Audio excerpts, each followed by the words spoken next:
Friends, welcome to short and smart learning. आज की dictation SSC stenographer grade C के लिए अति महत्वपूर्ण डिक्टेशन होगी।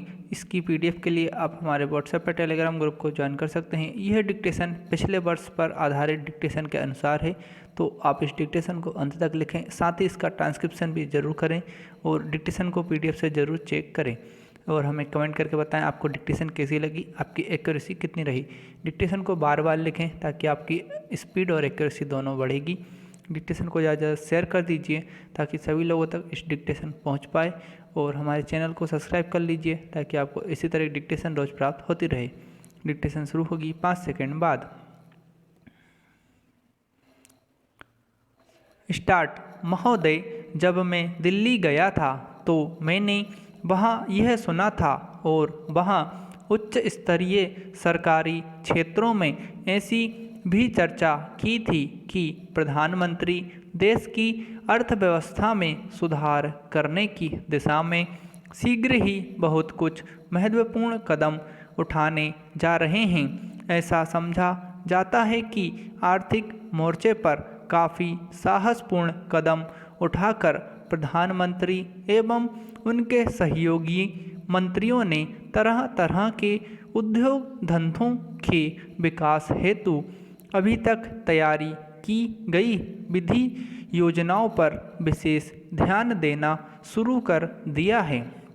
प्रधानमंत्री के कार्यालय से प्राप्त समाचार के अनुसार इस संबंध में गुजराल साहब ने देश के विभिन्न हिस्सों का हाल में दौरा किया है। उन्होंने दौरे के दौरान आर्थिक एवं औद्योगिक क्षेत्र में पिछड़ेपन को यथाशीघ्र दूर करने की तीव्र आवश्यकता का अनुभव किया है। आधारभूत संरचना पर विशेष जोर देते हुए प्रधानमंत्री जी ने कुछ प्रदेशों के अंदर विद्युत ऊर्जा के उत्पादन में वृद्धि के लिए कुछ ठोस योजनाओं की पहल की है, जिसे कि कुछ महीनों के भीतर शुरू करवाने की बात गंभीरतापूर्वक सोच रहे हैं। कतिपय सूत्रों से ऐसा भी मालूम हुआ है कि वे उदार आर्थिक नीतियों को जारी रखने के पक्ष में रहे हैं। वे यह भी चाहते हैं कि इस नीति का लाभ समृद्ध उद्योगपतियों के साथ साथ अल्प आय और मध्यम वर्गीय जनता को भी मिलना चाहिए। ग्रामीण अंचलों में लघु और मझोले उद्योगों की स्थापना के लिए उद्यमियों को आर्थिक रूप से प्रोत्साहित किया जाना चाहिए। इस उद्देश्य की पूर्ति से ग्रामीण अंचलों का पिछड़ापन दूर हो सकेगा। श्री गुजराल साहब दिल्ली में एक अनौपचारिक बातचीत के दौरान बतला रहे थे कि मौजूदा साल में आर्थिक मोर्चे की दृष्टि से काफ़ी संकटपूर्ण हालात पैदा हो सकते हैं। वे इस संबंध में औद्योगिक विकास दर बढ़ाने के लिए उद्योगपतियों से बात कर रहे हैं। पैराग्राफ। वर्ष 1996-97 में इस देश में औद्योगिक विकास की दर 7% से कुछ अधिक पहुंच चुकी है, लेकिन आज इस संकट के दौर में उस विकास दर को बढ़ाने की सख्त ज़रूरत है। इसी दृष्टि से प्रधानमंत्री ने अपने मंत्रिमंडल में कुछ सहयोगियों के विभाग परिवर्तन करने का मन बना लिया है।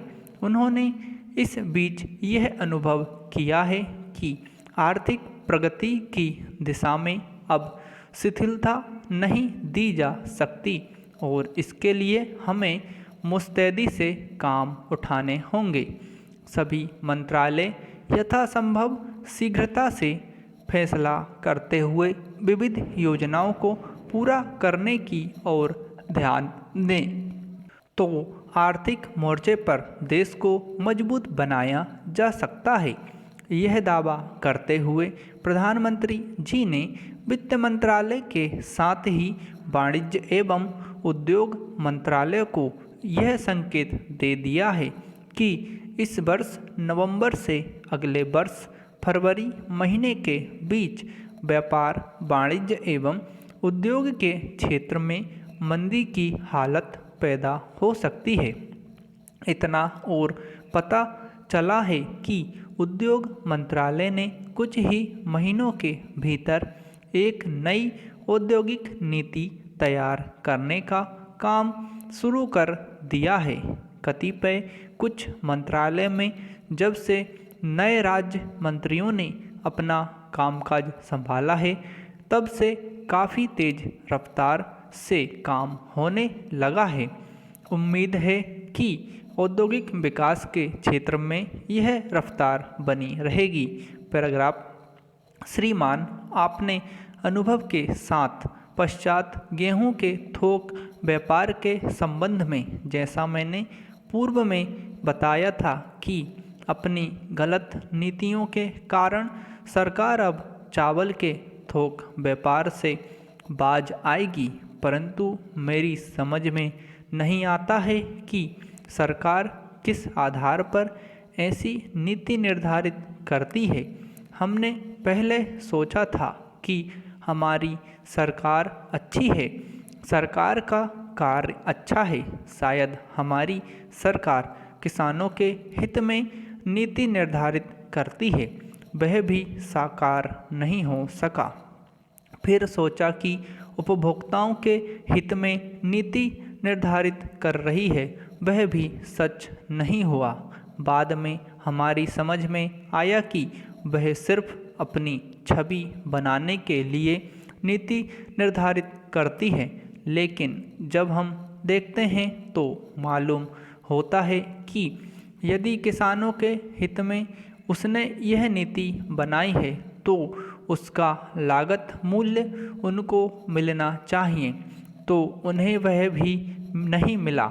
यदि उसने उपभोक्ताओं के हित में नीति निर्धारित की है तो क्या उनको उचित मूल्य पर वे वस्तुएं उपलब्ध हुई हैं, और यदि उसने अपने हित में यह नीति बनाई है तो क्या सरकार के कार्यों की लोग प्रशंसा कर रहे हैं।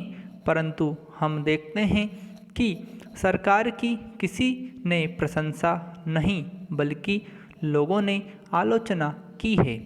शायद उसने किसी के हित में अपनी नीति निर्धारित नहीं की है, उसी कारण से उसकी कोई प्रतिष्ठा नहीं बन रही है। यदि इस दृष्टि से विचार किया जाए तो 6 महीनों में प्रदेश की स्थिति को देखकर सारी नीति को ठीक रूप से निर्धारित किया जा सकता था, परंतु हम देखते हैं कि इस गलत नीति को बनाकर जनता को गुमराह किया जा रहा है। केवल कुछ लोगों का हित किया जा रहा है और सत्ता में बने रहने के प्रयत्न किए जा रहे हैं। मैं तो यह समझता हूँ कि थोक व्यापार के संबंध में अनुभव होने के पश्चात सरकार चेत जाएगी, और मुझे प्रसन्नता हुई जब एक बार खाद्य मंत्री जी ने चर्चा करने के लिए हमको बुलाया और हमसे यह कहा कि हमारे पास गोदाम नहीं है, मिले नहीं हैं, इसलिए हम चावल के व्यापार को अपने हाथ में नहीं ले रहे। मुझे उनकी बात सुनकर ऐसा लगा कि खाद्य मंत्री जी की यथार्थवादी नीति पर चलेंगे, परंतु 10 दिन के पश्चात उन्होंने यह घोषणा कर दी कि हम चावल मिल अपने हाथ में ले रहे हैं और इस वर्ष तो नहीं, अगले वर्ष तक चावल का व्यापार अपने हाथ में ले लिया जाएगा।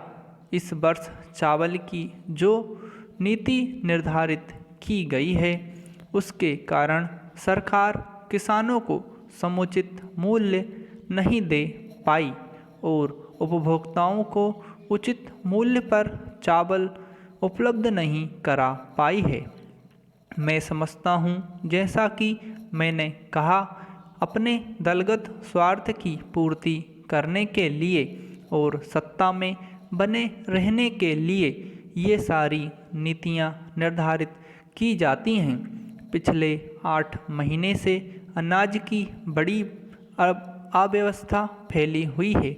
हमको बताया गया है कि हमारे पास पर्याप्त संग्रह नहीं है, लेकिन उत्पाद के आंकड़े यह बताते हैं कि उत्पादन इतना कम नहीं हुआ है कि जनता को 500 ग्राम अनाज राशन के रूप में दिया जाए। समाप्त।